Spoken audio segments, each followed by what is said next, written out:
तो कहानी की शुरुआत होती है डैमियन से, जो एडवर्टाइजिंग इंडस्ट्री का एक बहुत बड़ा नाम है। उसके पास दौलत, पावर और वो हर लड़की है जिसे वह पाना चाहता है। लेकिन असल में वह एक नंबर का घटिया इंसान है जो महिलाओं को सिर्फ एक ऑब्जेक्ट समझता है। लड़कियों से झूठ बोलकर उन्हें अपने जाल में फंसाता है और अगली सुबह महंगे गिफ्ट्स देकर वहां से 9 2 11 हो जाता है ताकि दोबारा कभी उन्हें अपना चेहरा न दिखाना पड़े। एक दिन एक प्राइवेट आइलैंड पर बिजनेस पार्टी चल रही होती है। डैमियन आराम से गोल्फ खेल रहा होता है जबकि उसका बॉस फ्रेड एक बहुत बड़ी डील नेगोशिएट कर रहा होता है। गिनेस कंपनी का सीईओ उनकी एजेंसी को हायर तो करना चाहता है, लेकिन एक बड़ी समस्या है। उसके बोर्ड का साफ आदेश है कि उन्हें ऐसी कंपनी चाहिए जिसमें अच्छा फीमेल रिप्रेजेंटेशन हो, और फ्रेड की पूरी कंपनी में एक भी फीमेल क्रिएटिव डायरेक्टर नहीं है। ये सुनकर फ्रेड बुरी तरह भड़क जाता है। तभी डैमियन बीच में एंट्री मारता है और झूठ बोल देता है, सर आपकी जानकारी आउट ऑफ डेट है, हमने पिछले हफ्ते ही एक महिला को क्रिएटिव डायरेक्टर हायर किया है। डील बच जाती है। बाद में अकेले में डैमियन अपने बॉस के सामने मान लेता है कि उसने सिर्फ झूठ बोला था और ऑफिस लौटे ही वह सच में किसी को हायर कर लेगा। फ्रेड उसकी इस चालाकी से इतना खुश होता है कि वादा कर देता है कि रिटायरमेंट के बाद डैमियन ही कंपनी का नया सीईओ बनेगा। डैमियन बिना समय बर्बाद किए अपनी असिस्टेंट रूबी को फोन करता है और कंपनी की फीमेल क्रिएटिव्स की लिस्ट मांगता है। काम जल्दी खत्म करने के चक्कर में वह बिना सोचे समझे लिस्ट का पहला नाम ही फाइनल कर देता है। दूसरी तरफ हमारी हीरोइन एलेक्स के साथ ऑफिस में नाइंसाफी हो रही होती है। बाकी सारे कलीग्स अपना काम एलेक्स पर थोप कर पार्टी करने पब निकल जाते हैं। बेचारी एलेक्स अकेले सारा काम समेट रही होती है कि तभी रूबी उसके पास आती है और कहती है, कांग्रेचुलेशंस एलेक्स, कल सुबह डैमियन सर के साथ तुम्हारी मीटिंग है क्योंकि तुम्हारा प्रमोशन होने वाला है। एलेक्स खुशी से झूम उठती है, लेकिन उसे यह नहीं पता कि उसका सिलेक्शन उसकी मेहनत की वजह से नहीं बल्कि डैमियन के एक रैंडम तुक्के की वजह से हुआ। शाम को डैमियन के पास उसकी मॉम का फोन आता है। वह तुरंत झूठ बोल देता है कि उसे उनका बर्थडे याद था और वह डिनर पार्टी के लिए रास्ते में ही है। सच तो यह था कि वह गिफ्ट लाना भी भूल गया था, लेकिन थैंक्स टू रूबी, उसकी असिस्टेंट, जिसने पहले से ही गिफ्ट खरीद कर रख लिया था। जब डैमियन घर पहुंचता है तो उसकी मॉम तो बहुत खुश होती है, लेकिन उसके डैड और जीजाजी क्रिस उसे खास भाव नहीं देते। साफ नजर आता है कि डैमियन का अपनी फैमिली से कोई खास कनेक्शन नहीं है, यहाँ तक कि वह अपने सगे भांजों से भी पीछा छुड़ाता हुआ दिखाई देता है। दूसरी तरफ एलेक्स अपनी बेटी चार्ली के साथ डिनर कर रही होती है। चार्ली उसे बताती है कि उसके पापा आजकल अपनी उम्र से काफी छोटी लड़कियों को डेट कर रहे हैं। साथ ही वह अपनी मॉम को समझाती है कि अब ऑफिस में अपने हक के लिए आवाज उठाना सीखो, भले ही उसके पेरेंट्स का तलाक हो चुका हो। लेकिन माँ बेटी की बॉन्डिंग एकदम नेक्स्ट लेवल है। अगले दिन एलेक्स को डैमियन लॉबी में मिल जाता है और वह सीधे जाकर उससे बात करने लगती है। अब डैमियन तो उसे पहचानता नहीं, इसलिए उसे लगता है कि यह कोई रैंडम लड़की है जो उस पर लाइन मार रही है। वह तुरंत अपने फ्लर्टिंग मोड में आ जाता है और डबल मीनिंग बातें करने लगता है। लिफ्ट से बाहर निकलने के बाद दोनों अलग हो जाते हैं और डैमियन अपनी पुरानी रिसेप्शनिस्ट फेलिसिटी के साथ फ्लर्ट करने लगता है, जो वहां पिछले 23 सालों से काम कर रही है। जब डैमियन अपने केबिन में पहुंचता है तो रूबी वहां एलेक्स को लेकर आती है। एलेक्स को तुरंत समझ आ जाता है कि डैमियन को जरा भी अंदाजा नहीं है कि वो कौन है, लेकिन डैमियन भी कहां मानने वाला था। वो तुरंत बात पलटे हुए कहता है, अरे कांग्रेचुलेशंस, मैंने खुद तुम्हें इस प्रमोशन के लिए हैंड पिक किया है। इसके बाद दोनों गिनेस कंपनी के नए कैंपेन की मीटिंग में जाते हैं क्योंकि ब्रांड अपनी फीमेल मार्केट बढ़ाना चाहता है। डैमियन सबको एलेक्स से इंट्रोड्यूस करवाते हुए कहता है कि ये उन्हें फीमेल पर्सपेक्टिव समझाएंगी, लेकिन मजेदार बात ये होती है कि उसे एलेक्स का सरनेम तक नहीं पता होता। मीटिंग में बाकी मर्द अपने अपने आइडियाज देने लगते हैं जो इतने घटिया और स्टीरियोटाइपिकल होते हैं कि साफ पता चलता है कि औरतों के नाम पर भी वो मर्दों वाला ही कचरा बेच रहे हैं। एलेक्स उन्हें टोकना चाहती है, लेकिन ये लोग उसे बोलने का मौका ही नहीं देते। बेचारी एलेक्स नौकरी बचाने के चक्कर में बस झूठी मुस्कान देकर हाँ में हाँ मिलाती रहती है। मीटिंग खत्म होते ही एक कलीग मजाक में डैमियन से पूछता है, क्या तुम्हारी गद्दी खतरे में है? क्या ये औरत तुम्हारी जगह ले लेगी? इस पर डैमियन हंसते हुए जवाब देता है, अरे नहीं भाई, ये तो बस दिखावे के लिए है ताकि क्लाइंट को लगे कि हम औरतों की इज्जत करते हैं। लेकिन ट्विस्ट ये है कि एलेक्स पीछे खड़ी ये सब सुन लेती है। वो तुरंत डैमियन की क्लास लगा देती है, मगर डैमियन शर्मिंदा होने के बजाय उल्टा उसी पर भड़क जाता है और कहता है, तुम्हें तो खुश होना चाहिए कि सिर्फ एक औरत होने की वजह से तुम्हें इतना बड़ा प्रमोशन। एलेक्स का पारा 7वें आसमान पर पहुंच जाता है। वो डैमियन के मुंह पर साफ साफ कहती है, दिक्कत दुनिया में नहीं बल्कि तुम जैसे लोगों में है।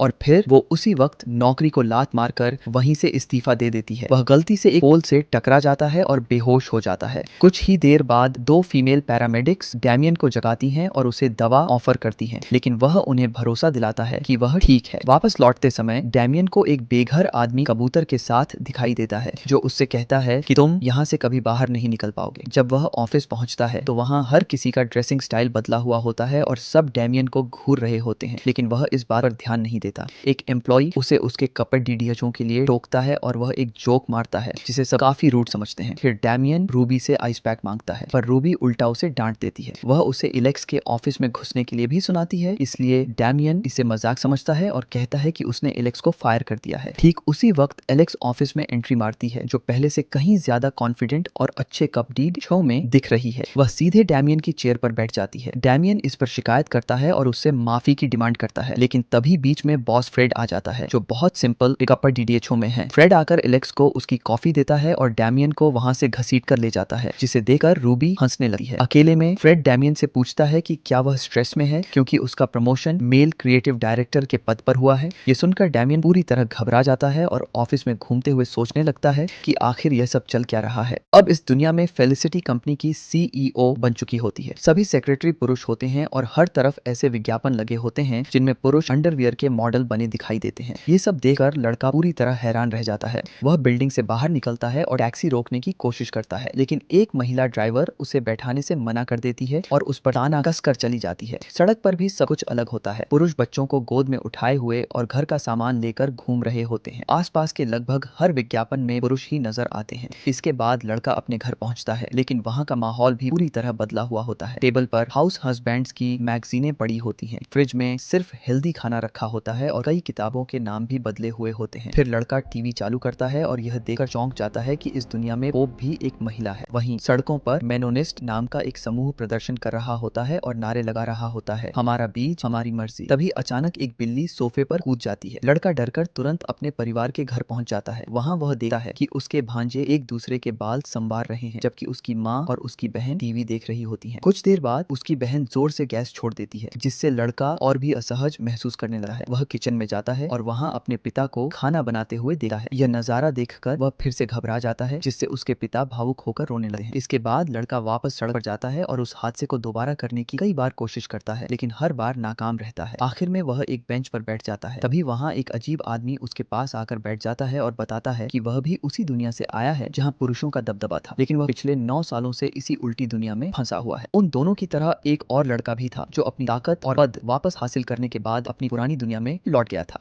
ये जानकर लड़का सोचता है कि शायद उसके लिए भी वापस जाना आसान होगा। अगली सुबह लड़का उठा है तो देखता है कि बिल्ली उसके बिस्तर पर बैठी हुई है। जब वह नहाने जाता है तो शॉवर उसके लिए बहुत छोटा पड़ता है, क्योंकि वह महिलाओं के हिसाब से बनाया गया होता है। इसके बाद सबवे में सफर करते समय उसे एक लड़की की हरकतों से असहज महसूस करना पड़ता है। दूसरी तरफ लड़की के पास चार्ली की कस्टडी होती है और एक पुरुष नौकर उसके लिए नाश्ता तैयार करता है। नाश्ता करते समय वह अखबार पढ़ती है, जिसमें खबर छपी होती है कि सऊदी अरब ने आखिरकार पुरुषों को गाड़ी चलाने की अनुमति दे दी है। ऑफिस पहुंचकर लड़का हमेशा की तरह एक लड़की से फ्लर्ट करने की कोशिश करता है, लेकिन लड़की उसे पहचानती तक नहीं। वह उसे डांट देती है और वहां से बाहर निकाल देती है। क्रिएटिव मीटिंग में लड़की बताती है कि एक कंपनी पुरुषों के लिए वाइन बनाना शुरू करना चाहती है, इसलिए सभी लोग विज्ञापन के लिए नए आइडिया देने लगते हैं। मीटिंग में मौजूद महिलाएं पुरुषों के बारे में कई रूढ़िवादी और अपमानजनक बातें करती हैं, जबकि लड़के की बात कोई नहीं सुनता। जब लड़का इसका विरोध करता है तो लड़की कहती है कि वह जरूरत से ज्यादा संवेदनशील हो रहा है। वह उसे चेतावनी भी देती है कि अगर उसने ऐसे ही मीटिंग में बाधा डाली तो उसकी नौकरी जा सकती है। शाम को लड़की और उसकी सहकर्मी एक बार में जाकर ड्रिंक करती हैं। वहां वे पुरुष अधिकारों की बात करने वाले लोगों की शिकायत करती है और फिर अपने से काफी कम उम्र के लड़कों के साथ फ्लर्ट करने लगी है। उधर लड़का अपनी सहकर्मी से पूछता है कि ऑफिस में सम्मान और पहचान कैसे हासिल की जाए। वह उसे सलाह देती है कि उसे अपनी दिखावट पर ध्यान देना होगा और उसकी मदद करने के लिए तैयार हो जाती है। अगले दिन एक लड़का उसे शॉपिंग कराने ले जाता है, जबकि दूसरा लड़का उनके बैग उठाता रहता है। शॉपिंग के दौरान उसे समझाया जाता है कि अगर वह अच्छा नहीं दिखेगा तो कोई उस पर ध्यान नहीं देगा, लेकिन अगर वह बहुत ज्यादा आकर्षक दिखेगा तो लोग उसे गंभीरता से नहीं लेंगे। इसीलिए उसे इन दोनों के बीच का सही संतुलन बनाना होगा। वह लड़का इस बात पर भी जोर देता है कि दूसरे लड़के को ऐसा खास अंडरवियर पहनना चाहिए जिससे उसका शरीर अधिक आकर्षक दिखाई दे।